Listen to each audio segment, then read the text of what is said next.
दोस्तों power star Pawan Singh और शिवानी सिंह का जो आज गाना रिलीज हुआ है भाभी जी के चैटल, जिसमें पावर स्टार पवन सिंह के साथ दिखाई दे रही है चांदनी सिंह।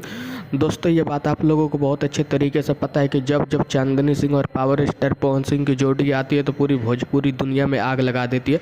दोस्तों आज हम बात करेंगे कि पावर स्टार पवन सिंह का भाभी जी के चैटल गाने ने 1 घंटे में बवाल रिकॉर्ड बना दिया। उसी रिकॉर्ड के बारे में बात करेंगे। दोस्तों आप लोग सामने स्क्रीनशॉट में देखिए।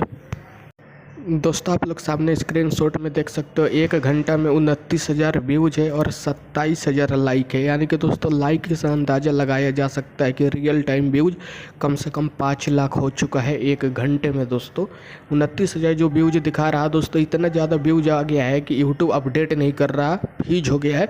रियल टाइम व्यूज मेरे अनुमान के हिसाब से 5 लाख हो गया है दोस्तों, क्योंकि आप लोग देख सकते हो 27,000 लाइक है, जो अपने आप में एक बवाल लाइक होता है। पावर स्टार पवन सिंह ने 1 घंटे में बवाल का रिकॉर्ड बना दिया, जिसे विरोधी देख के कांप जाएंगे। दोस्तों पवन सिंह के फैन, वीडियो अच्छी लगी तो चैनल को सब्सक्राइब करो।